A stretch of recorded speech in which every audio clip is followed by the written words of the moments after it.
So good morning everyone. Today in this video we are going to discuss about a last topic from your second chapter, that is viruses, viroids and lichens. So we need to know about viruses, what is the structure of the virus, and viroids as well as lichens, what are lichens.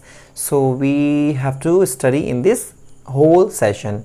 And remember one thing, that I'm not telling you about the plants and animals because we know very well that in the further chapters like chapter number 3 and 4 we have to study about the animals as well as plants. So I'm not discussing about plants and animal kingdom in this session. Okay, just I'm telling you about last topic, that is viroids, viruses and lichens. Okay, so let's get started the video with the first topic, that is virus, and next we will discuss about viruses, and then we will further with the we will have a lichens structure. Okay, so as you can see over the screen that you know very well that 5 kingdom classification, that is which is given by R.H. Whitaker. So we know very well that Whitaker described 5 kingdoms. We know very well: Monera, Protista, fungi, Plantae and Animalia, and all 3 we have discussed, Monera, Protista and fungi. Till the date we have not discussed about Plantae kingdom, Plantae and Animalia. We will talk about these 2 further in the next chapter. Now we are talking about virus. Okay, so there is no mention of some acellular organism like viruses and viroids and lichens, according to the Whitaker, who had not mentioned about the viruses structure, viruses, viroids and lichens in the amongst the 5 groups that he described. So these are briefly introduced here. Okay, because these are not categorized into the 5 kingdoms classification. So now we will talk about these 3 viruses, virus and lichens because they were not categorized. Okay, so just know about the second paragraph, ki all of us who have suffered from the illness effects of common cold, we know very well what is common cold, flu, known what effects viruses can have on us, even if we do not associate it with our condition. यानी ये जितनी भी बीमारियां होती हैं, we know कि ये viruses की वजह से होती है, कॉमन कोल्ड हो जाता है, फ्लू हो जाता है. सो कहीं ना कहीं वायरस का एक इफेक्ट होता है बॉडी के ऊपर. सो viruses did not find a place in classification since they are not true living, because ये acellular होते हैं, ये cellular नहीं होती, ये acellular structures के होते हैं. सो इसलिए और इसको कहीं ना कहीं इसको living भी नहीं कहा गया है, ये true living तो नहीं होते हैं क्योंकि acellular है और true living भी नहीं है. सो इसलिए ये कैटेगराइज नहीं हो पाए थे क्लासिफिकेशन के अंदर. So we understand the living as those organisms that have a cell structure. जैसे कि हम जानते हैं कि जो लिविंग ऑर्गेनिजम्स होते हैं उनके सेलुलर स्ट्रक्चर्स होती हैं, सेल्स होती हैं. सो यहाँ पर इनके सेलुलर स्ट्रक्चर नहीं है, सो इस वजह से ये कैटेगराइज नहीं है क्लासिफिकेशन में. द वायरसेस और नॉन सेलुलर ऑर्गेनिजम्स, जी हाँ, नॉन सेलुलर होते हैं यानी ए सेलुलर होते हैं. ए सेलुलर मतलब cell absent. that are characterized by having an inert crystalline structure outside the living cell. अगर ये किसी भी लिविंग सेल से बाहर की तरफ मिलते हैं तो इनकी जो स्ट्रक्चर होती है वो क्रिस्टल की फॉर्म में होती है. मान लीजिए ये क्रिस्टल की फॉर्म है, ये क्रिस्टल की फॉर्म है. सो इनर्ट क्रिस्टल की फॉर्म इनकी होती है. Inert, why are we using inert? Because inert means कि इनएक्टिव, इनएक्टिव होते हैं, या एक तरीके से कह लें कि जब तक इनको लिविंग सेल नहीं मिलेगी तो ये काम नहीं करेंगे. सो इनको होस्ट की ज़रूरत होती है या लिविंग मशीनरी की ज़रूरत होती है. सो जैसे कि हमें पता है अभी तक कोरोना जो चल रहा है इस टाइम, सो उसको भी होस्ट चाहिए, उसको एक बॉडी चाहिए, उसके अंदर ही वो मल्टीप्लिकेशन करेगी और बीमारी करेगी. ओके, किल करेगी सेल्स को. सो वंस ये स्ट्रक्चर है यहाँ पे कुछ, अभी हम बात करेंगे क्या है. Once infected cell take over the machinery of the host cell to replicate themselves killing the host, would you call virus living or non living? हाँ जी हाँ, अभी हमने इनको ए सेलुलर बोला है वायरसेस को, क्योंकि ये बाहर जब तक होते हैं क्रिस्टलाइन फॉर्म में होते हैं। जैसे ही इनको एक लिविंग सेल, एक लिविंग बॉडी जिसको हम होस्ट बोलते हैं, अब वो प्लांट भी हो सकते हैं या एनिमल्स भी हो सकते हैं, तो उनके अंदर जैसे ही वो एंट्री करते हैं तो उनकी जो खुद की मशीनरी होती है, जैसे मान लीजिए मैं हूँ, मेरे ऊपर अगर एक वायरस ने अटैक कर दिया है, सो मैं उसके लिए एज ए होस्ट का काम करूँगा, एक लिविंग सेल का काम करूँगा। मेरी बॉडी की जो मशीनरी है अंदर से वो इसको यूज़ करने लगता है। वायरस मल्टीप्लिकेशन, रेप्लिकेशन जिसको हम बोलते हैं, नॉर्मली रिप्रोडक्शन करता है। सो पॉपुलेशन उसकी बढ़ती है, दैट मीन्स की मल्टीप्लिकेशन होता है। सो उसकी वजह से वो हमारे धीरे धीरे सेल को किल करने लगता है, जिसकी वजह से हमें हमारी इम्यूनिटी कमज़ोर होने लगती है।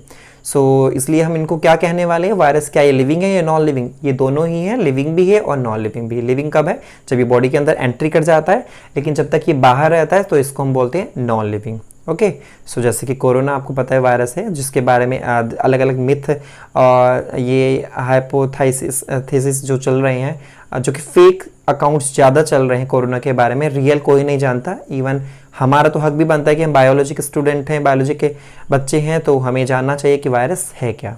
ओके, सो नाउ अब स्टार्ट करते हैं कि वायरस के बारे में कुछ साइंटिस्ट हैं जो कि किस साइंटिस्ट ने क्या वायरस के बारे में थोड़ा बताया है। सो द नेम वायरस, जो वायरस का जो नाम है, दैट मीन्स विनम और पॉइजनस फ्लूइड, एक लिक्विड जो कि खतरनाक लिक्विड है, पॉइजनस लिक्विड, विनम जिसको हम बोल रहे हैं, जो कि दिया था लुइस पास्चर ने 19th सेंचुरी के अंदर।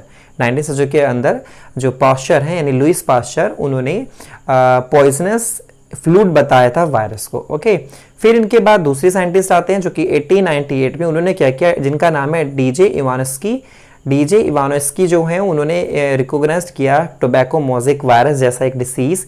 ओके, जो कि टोबैको प्लांट होता है, तंबाकू का जो प्लांट होता है उसके ऊपर डिसीज करता है, मोज़ेक स्ट्रक्चर्स बना लेता है वो। सो मोज़ेक स्ट्रक्चर जो बनाए वो कहीं ना कहीं किसकी वजह से, एक कोज़ल ऑर्गेनिज्म है जो कि बीमारी करता है। फिर बाद में ये और इनके अभी एक बिजनिक आएंगे, MW बिजनिक, उन्होंने साथ में मिलकर इसके बारे में थोड़ी रिसर्च की, इसके बारे में पता लगा, उसको डिस्कवर किया। So they were found to be smaller than bacteria because they pass through the bacterias proof filter. इनको क्या कहा गया कि बैक्टीरिया से भी ज़्यादा छोटा इनका साइज होता है, क्योंकि जब इनके बैक्टीरिया वाले जो फिल्टर से इनको पास किया गया तो वो पास हो गए। ओके, सो तो इसकी वजह से क्या हुआ, क्योंकि उनका साइज छोटा होगा इसलिए वो पास हो गए फिल्टर से, तो दैट मीन्स कि वायरस ज़्यादा छोटे होते हैं बैक्टीरिया से। फिर आते हैं साइंटिस्ट MW बिजनिक, जिन्होंने 1898 में डिमोन्स्ट्रेट किया the extract of the infective plants की। उन्होंने टोबैको प्लांट से वायरस का जो इन्फेक्शन था, यानी कि जो पर्टिकुलर इन्फेक्शन था जिस एरिया में, लीव्स में टोबैको प्लांट के, तो उसको उन्होंने जो उसका जो सैप था, जो उसका जूस था, उसको निकाला इन्फेक्शियस प्लांट का, और उस जूस को उन्होंने किसी हेल्दी प्लांट के लीव्स के ऊपर डाला। तो हुआ क्या कि वो हेल्दी प्लांट भी इन्फेक्टेड हो गया इस टोबैको प्लांट के मोज़ेक जो वायरस की वजह से, वो भी इन्फेक्टेड हो गया। ओके, सो यहाँ पर लिखा भी है कि आप देख सकते हैं, plants of tobacco could cause the infected healthy plants and call flu as contagium, क्योंकि इन्फेक्ट कर दिया उसने हेल्दी प्लांट को, तो उन्होंने इसको क्या बोला MW बिजरविक ने, कि इसको हम बोलते हैं कॉन्टेजियम विवम फ्लूइडम, जिसका मतलब होता है इन्फेक्शियस लिविंग फ्लूइड, एक ऐसा फ्लूइड, एक ऐसा लिक्विड जो इन्फेक्शन करता है किसी लिविंग चीज़ के अंदर। ओके, फिर आते हैं इनके बाद साइंटिस्ट WM स्टैनली 1935 में, जिन्होंने वायरस की स्ट्रक्चर को क्रिस्टलाइन स्ट्रक्चर बताया। ओके, जो कि लार्जली किसकी बनी होती है, प्रोटीन कोट की बनी हुई होती है। वायरस के स्ट्रक्चर को अभी हम देखेंगे पिक्चर में। सो वो उसकी जो कोटिंग होती है, उसका जो बाहर की कोट होती है, उसको प्रोटीनेशियस कोट उन्होंने बोला, और क्रिस्टलाइन फॉर्म उसको बताया। और they are inert outside the specific host cell, जब तक वो बाहर रहते हैं तो इनर्ट फॉर्म में रहते हैं, इनएक्टिव फॉर्म में रहते हैं, जैसे ही अंदर जाते हैं तो एक्टिव हो जाते हैं, होस्ट की मशीनरी को यूज़ करने लगते हैं। So viruses are obligate parasite, जी हाँ, ये ऑब्लिगेट पैरासाइट्स होते हैं वायरस, क्योंकि इनको मल्टीप्लिकेशन करने के लिए एक होस्ट, एक लिविंग सेल की ज़रूरत होती है, इसलिए हम इसको बोलते हैं ऑब्लिगेट पैरासाइट। बिना होस्ट के ये काम नहीं कर पाएंगे, इसलिए इनको ज़रूरत होती है कि एक बॉडी, एक होस्ट सेल जरूर मिले। ओके, फिर आते हैं इनकी कुछ स्ट्रक्चर्स, जेनेटिकली इनकी स्ट्रक्चर्स देख लेते हैं कि इनके अंदर जेनेटिक मटेरियल क्या होता है। जैसे हमारा DNA है, तो इनका जो जेनेटिक मटेरियल है वो RNA है या DNA है। सो दोनों ही तरीके के इनके जेनेटिक मटेरियल देखने को मिलते हैं। In addition to proteins virus also contain genetic material. अगर मान लीजिए एक प्रोटीन कोट है तो इसके अंदर जो ये है स्ट्रक्चर, इसको हम बोलेंगे इसका जेनेटिक मटेरियल। अब वो आरएनए भी हो सकता है, डीएनए भी हो सकता है। आरएनए सिंगल स्ट्रैंड या डबल स्ट्रैंड हो सकता है, ऐसे ही डीएनए भी डबल स्ट्रैंड या सिंगल स्ट्रैंड वाला जेनेटिक मटेरियल इसके अंदर हो सकता है। बाहर का जो कोट है, this is called proteinaceous coat, protein coat. Capsid जिसको हम अभी फर्दर पढ़ने वाले हैं टोबैको मोज़ेक वायरस में और बैक्टीरियोफाज के अंदर। सो ओवरऑल क्या है कि जेनेटिक मटेरियल का आरएनए भी होता है और डीएनए भी होता है। आप इसके बारे में थोड़ा सा देख लेते हैं। That could be the either RNA और डीएनए, मैंने आपको बता दिया है। No virus contain both RNA and DNA, मतलब ऐसा कोई वायरस नहीं है जिसके पास आरएनए और डीएनए दोनों एक साथ हों, ऐसा कोई वायरस नहीं। या तो आरएनए ही होगा या डीएनए होगा, चाहे वो सिंगल स्ट्रैंड हो या डबल स्ट्रैंड हो। जैसे अगर हम कोरोना की बात करें, जो इस टाइम लेटेस्ट में कोरोना वायरस चल रहा है, सो उसके अंदर होता है positive single stranded RNA, positive single stranded RNA. जैसे कि एक स्ट्रैंड है, सिंगल स्ट्रैंड है, तो ये किसका है? आरएनए का। तो आरएनए का बना हुआ है corona virus. Okay, so A virus is क्या है? ए न्यूक्लियोप्रोटीन, एक न्यूक्लियोटाइड प्रोटीन का बना हुआ एक कोट होता है उसके पास। तो न्यूक्लियोप्रोटीन हम इनको बोल देते हैं। ओके, नाइट्रोजन बेस इसके अंदर लगी होती हैं, फॉस्फेट, ये चीज़ें लगी होती हैं। सो फिर आता है इनका जेनेटिक मटेरियल कैसा होता है? इन्फेक्शियस। इन्फेक्शियस का मतलब क्योंकि इन्फेक्शन करता है, बीमारियां करता है प्लांट्स एंड एनिमल्स को, तो इसलिए इसको हम बोलते हैं जेनेटिक मटेरियल इज इन्फेक्शियस। फिर आता है जनरल में virus that infect plants have a single strand RNA. And जो वायरस, ये थोड़ा इंपॉर्टेंट है टॉपिक, इसमें यहाँ आप अंडरलाइन कर लेना कि वायरस जो प्लांट्स को इन्फेक्ट करते हैं तो उनका जो वायरस का आरएनए होगा वो किस तरीके का होगा? तो वो होता है सिंगल स्ट्रैंडेड आरएनए। प्लांट्स को जो बीमारी करते हैं उनका जो जेनेटिक मटेरियल है वो आरएनए है, और कैसा है? Single stranded, generally single stranded होता है। लेकिन अगर एनिमल्स की बात करें तो वहां पर कैसा होगा? या तो सिंगल स्ट्रैंडेड होगा या फिर वो डबल स्ट्रैंडेड होगा। अब चाहे वो आरएनए हो सकता है या डबल स्ट्रैंड डीएनए भी हो सकता है, या आरएनए डीएनए, मतलब कोई भी सा भी इसमें से हो सकता है। फिर आते हैं बैक्टीरियल वायरसेस और बैक्टीरियोफेजेस।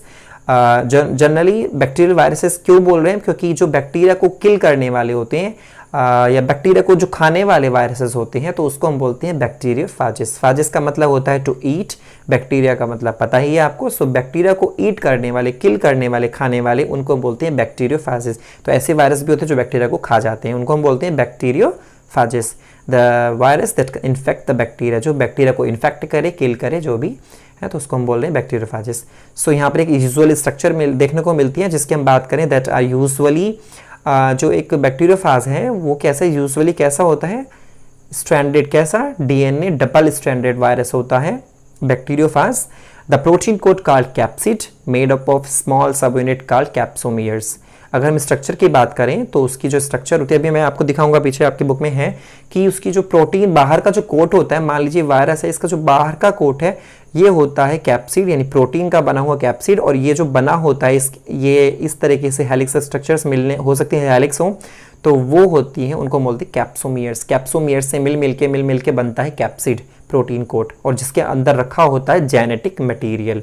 हो सकता है डीएनए हो सकता है आरएनए हो। तो लेकिन हम बैक्टीरियोफेजेस की बात कर रहे हैं तो वहां पर है DNA double stranded genetic material, बाहर है कैप्सिड। ओके, सो फिर आता है the protein code called capsid, ये मैंने आपको बता दिया है। कैप्सोमियर्स आपको बता दी है, प्रोटेक्ट्स द न्यूक्लिक एसिड। जो ये कैप्सिड है ये न्यूक्लिक एसिड को बचा के रखता है, प्रोटेक्ट करने का काम करता है जेनेटिक मटेरियल को, चाहे डीएनए हो आरएनए हो। These capsomeres are arranged in helical. अब वो हेलिकल शेप हो सकते हैं, जैसे कि डीएनए की स्ट्रक्चर होती है, दिस वन हेलिक्स स्ट्रक्चर, और या वो पॉलीहेड्रल शेप्स के भी हो सकते हैं, इस शेप के भी हो सकते हैं, पॉलीहेड्रल। ओके, सो ये ज्योमेट्रिक फेज इनकी हो गई है। फिर अगर हम बात करें वायरसेस के डिसीज कर सकते हैं, डिसीज भी करते हैं, आपको पता है पोलियो होती है, मम्स होते हैं, स्मॉल पॉक्स होती है, हर्पीज होती है, इन्फ्लुएंजा होती है, एड्स होता है। ये सभी क्या है? वायरसेस के से होने वाली बीमारियां हैं। अगर प्लांट की बात करें तो वहां पर भी बीमारियां होती हैं वायरसेस से, जैसे कि टोबैको मोज़ेक वायरस, जिसके शॉर्ट में बोलते हैं TMV। फिर होता है leaf rolling and curling, leaf rolling, और येलोइंग हो जाती है, क्लियरिंग हो जाती है, वीन क्लियरिंग, वीन्स गायब हो जाती हैं प्लांट्स की लीफ की। वीन्स जो होती है, मान लीजिए लीफ है, ये इसकी छोटी छोटी वीन्स है, तो ये धीरे धीरे क्लियरिंग होने लगती है, साफ दिखने लगती है, यानी कि उनका क्लोरोफिल खत्म होने लगता है।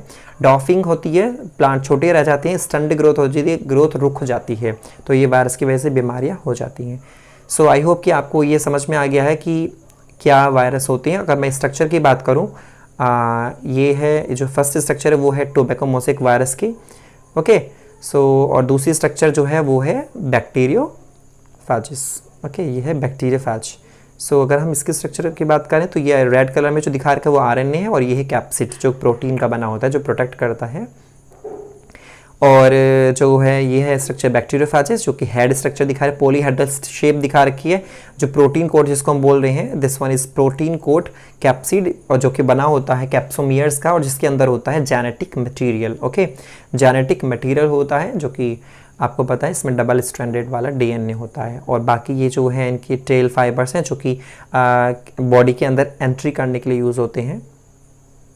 सो अब चलते हैं हम अब next topic, that is viroids, जो कि देखो वायरस से ही एक नाम सजेस्ट हो रहा है, वायरस से ही कहीं ना कहीं निकल कर आया होगा, क्योंकि वायरॉइड्स को अगर मैं अलग दो पार्ट में डिवाइड करूँ तो वायरस एंड डिवॉइड्स, वायरस एंड डिवॉइड्स, एक तरफ आप लिख लेंगे वायरस और दूसरा कर देंगे डिवॉइड। डिवॉइड का मतलब होता है कमी, यानी कि कहीं ना कहीं ये वायरस की स्ट्रक्चर्स होती हैं, कहीं ना कहीं ये वायरस के स्ट्रक्चर्स वाले होते हैं, लेकिन इनके अंदर कुछ चीज़ों की डिवॉइड्स होती है, कमियां होती हैं, इसलिए हम इनको वायरस नहीं कह सकते, यानी कुछ चीज़ की इसके अंदर कमी होती है। तो कमी क्या है, किस चीज़ की होगी?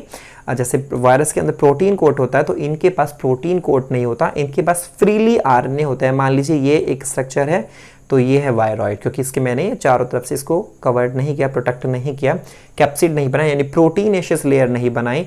तो जिसकी प्रोटीनेशियस लेयर ना हो, जिनका जो इन्फेक्शियस आरएनए है, तो वो होता है वायरॉइड्स। सो वायरॉइड्स क्लियर कर लेना, वायरस प्लस डिवॉइड्स, वायरस की स्ट्रक्चर डिवॉइड्स यानी प्रोटीन गायब।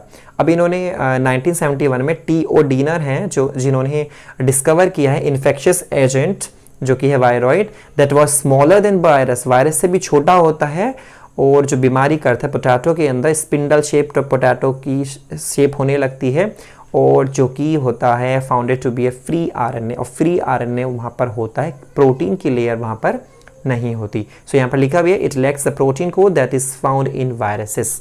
प्रोटीन की कमी होती है, प्रोटीन की कोड की कमी होती है, सिर्फ ये आरएनए फ्रीली आरएनए होता है, खाली ये आरएनए है, बाकी प्रोटीन है ही नहीं है। सो इसलिए हम उसको बोल रहे हैं वायरॉइड्स, जो बीमारी कर रहा है। और बाकी the RNA of viroid was of low molecular weight. अगर मॉलिक्यूलर वेट की बात करें इनकी, तो इनकी वायरस से जो होती है वो कम होती है। तो आरएनए का जो वायरॉइड का आरएनए है वो होता है लो मॉलिक्यूलर वेट का। सो आई होप आपको ये भी समझ में आ गया, वायरॉइड है जो कि वायरस से छोटा है, ओके, और जिसका लो मॉलिक्यूलर वेट है आरएनए का, जिसके अंदर आरएनए होता है लेकिन प्रोटीन नहीं होता, lack of protein. So T O. Diener ने इसको डिस्कवर किया। लास्ट टॉपिक है लाइकिन, जो कि आपको पता है छोटी क्लासेस में आपने डिस्कस किया है लाइकिन के बारे में। सो लाइकिन काफ़ी इजी है कि होता क्या है कि कुछ लाइकिन एक तरीके से क्या है, एक सिम्बायोटिक एसोसिएशन को शो करता है। सिम्बायोटिक एसोसिएशन वही होती हैं जहाँ पर दो ऑर्गेनिज्म एक दूसरे के साथ मिलकर रहते हैं, एक दूसरे को बेनिफिट करते हैं। सो ऐसी कंडीशन में क्या होता है, उस रिलेशनशिप को, उस एसोसिएशन को हम बोलते हैं सिम्बायोटिक एसोसिएशन। तो लाइकिन एक सिम्बायोटिक एसोसिएशन की फॉर्मेशन है, लेकिन अब हमें पता है जब भी सिम्बायोटिक एसोसिएशन होता है तो दो ऑर्गेनिज्म जरूर होते हैं। तो यहाँ पर लाइकिन दो, वो कौन से दो ऑर्गेनिजम्स हैं जिनकी वजह से लाइकिन बना होगा? सो एक होता है फंजाई, एक होता है alga. Okay, LG that means alga, और फंजाई दोनों के दोनों, एल्गा प्लस फंजाई दोनों मिलकर साथ रहते हैं, एक नई स्ट्रक्चर बना लेते हैं जिसको हम बोलते हैं लाइकिन। ओके, सो अगर मैं बात करूँ यहाँ पर जो लिखा है the mutual useful association between LG and fungi, तो यहाँ पर एलजी और फंजाई के बीच में जो एसोसिएशन मिलकर बनी है, दोनों एक दूसरे को फायदा कर रहे हैं। सो ऐसी कंडीशन में इसको रिलेशनशिप का एसोसिएशन बोलते हैं symbiotic. The algal component is known as phycobiont. Okay, मान लीजिए एक स्ट्रक्चर है, ये है स्ट्रक्चर है, मैंने यहाँ पर दो कंपोनेंट्स बनाए हैं, एक एलजी वाले कंपोनेंट्स हैं और एक फंगस वाले हैं। मान लीजिए ये तो है फंगस और this one is LG. So LG वाले कंपोनेंट, ये जो जहाँ एलजी वाले कंपोनेंट्स होंगे उनको हम बोलेंगे फाइकोबायोट, और जहाँ जहाँ फंगस वाले कंपोनेंट्स होंगे, तो जैसे कि ये है मैंने नीचे वाले बनाए, तो ये होंगे माइक्रोबायोट, क्योंकि हमें पता है फंगस और एल्गी से मिलकर बना होता है हमारा लाइकेन। तो जहाँ जहाँ एल्गी पाए जाएंगे उस स्ट्रक्चर को हम बोलते हैं फाइकोबायोट, क्योंकि फाइको कहीं पर भी लग जाता है तो एल्गी की बात होती है ज़्यादातर। सो माइको जहाँ पता है वहाँ फंगस की बात होती है। तो फाइको मतलब एल्गी वाला कंपोनेंट, एल्गी वाला कंडीशन, और माइक्रोबायोट जहाँ पर फंगस वाली स्ट्रक्चर्स दिख रही हैं, दोनों से मिलकर बन गया लाइकेन। सो अगर मैं बात करूँ विच आर ऑटोट्रॉफिक सॉरी जो ऑटोट्रॉफिक होते हैं, विच आर, यहाँ पे लिखा है कि द एल्गी कंपोनेंट हमने कर लिया, which are autotrophic and heterotrophic respectively, कि देखो एल्गी हैं क्योंकि उनके पास क्लोरोफिल होता है तो वो ऑटोट्रॉफिक नेचर में होंगे, और माइक्रोबायोट जो होते हैं वो हेटरोट्रॉफिक नेचर के होते हैं, क्योंकि फंगस आ गए हैं, फंगस ऑटोट्रॉफिक नहीं होते, फंगस होती है हेटरोट्रॉफिक, क्योंकि दूसरे के ऊपर डिपेंड होते हैं वो। सो रिस्पेक्टिवली फाइकोबायोट क्या है, ऑटोट्रॉफिक, और माइक्रोबायोट होते हैं हेटरोट्रॉफिक। आई होप कि फाइको एंड माइक्रोबायोट आपको क्लियर हो गया होगा, क्योंकि एक नंबर में पूछ लिया जाता है माइक्रोबायोट क्या होते हैं। सो एल्गी क्या करता है, क्योंकि वो ऑटोट्रॉफिक है तो वो अपने आप खाना बनाएगा फंगस के लिए, फंगस को खाना देगा बनाकर, और फंगस क्या करेगा, फंगस एल्गी को शेल्टर प्रोवाइड कराएगा, यानी घर प्रोवाइड कराएगा, रहने के लिए जगह देगा, शेल्टर देगा, एंड उसके साथ साथ उसको वाटर एब्जॉर्ब करके देगा सॉइल से, और वाटर के साथ साथ कुछ न्यूट्रिएंट्स जो ज़रूरत होती है एल्गी को, उसको वो न्यूट्रिएंट्स भी, जैसे कि नाइट्रोजन है तो वो उसको न्यूट्रिएंट भी देगा वाटर के साथ साथ। तो पार्टनर का काम हो गया, दोनों का काम, दोनों एक दूसरे को फायदा पहुंचा रहे हैं, तो सिम्बायोटिक एसोसिएशन शो कर रहे हैं, और दोनों की जो एक नई स्ट्रक्चर बनती है दोनों से मिलकर फाइको एंड माइक्रो पोर्शन से, उसको हम बोलते हैं लाइकेन। अब देखो ये तो हमें पता चल गया कि so it's association of one or सा like in the nature, one would be nature, imagine that here the different organism within it. अगर इनको ध्यान से देखा जाए तो इनके बीच में, इनके अंदर दो ऑर्गेनिज्म एक साथ रह रहे हैं, जबकि दिखता हमें सिर्फ लाइकेन है। और लाइकेन को हम क्या बोलते हैं, ये होती हैं very good pollution indicator. Lichen pollution indicator होते हैं। अब कैसे होते हैं, क्योंकि जिस एरिया में पॉल्यूशन ज़्यादा होगा उस एरिया में लाइकेन की जो जनरेशन है वो नहीं होगी, लाइकेन वहाँ पर नहीं दिखाई देंगे। सो यहाँ पर लिखा भी है they do not grow in polluted area. जहाँ पॉल्यूशन ज़्यादा होगा वहाँ लाइकेन नहीं होंगे। ओके, जहाँ लाइकेन ज़्यादा होंगे दैट मीन्स कि वहाँ का जो एरिया है वो पॉल्यूशन वाला नहीं है, यानी पॉल्यूशन फ्री है। ओके, सो आई होप आपको समझ में आ गया ये सारे टॉपिक। बाकी प्लांटी एंड एनिमल किंगडम को हम आपके नेक्स्ट चैप्टर्स में पढ़ने वाले हैं, तो इसलिए मैंने इसको क्लियर यहाँ पर नहीं किया है। सो आई होप कि आपको चैप्टर में समझ में आ गया होगा। So thank you so much, stay home, stay safe, और please if you like my video, if you enjoyed my video, so please like, share and subscribe to my channel. So thank you so much, stay home, stay safe.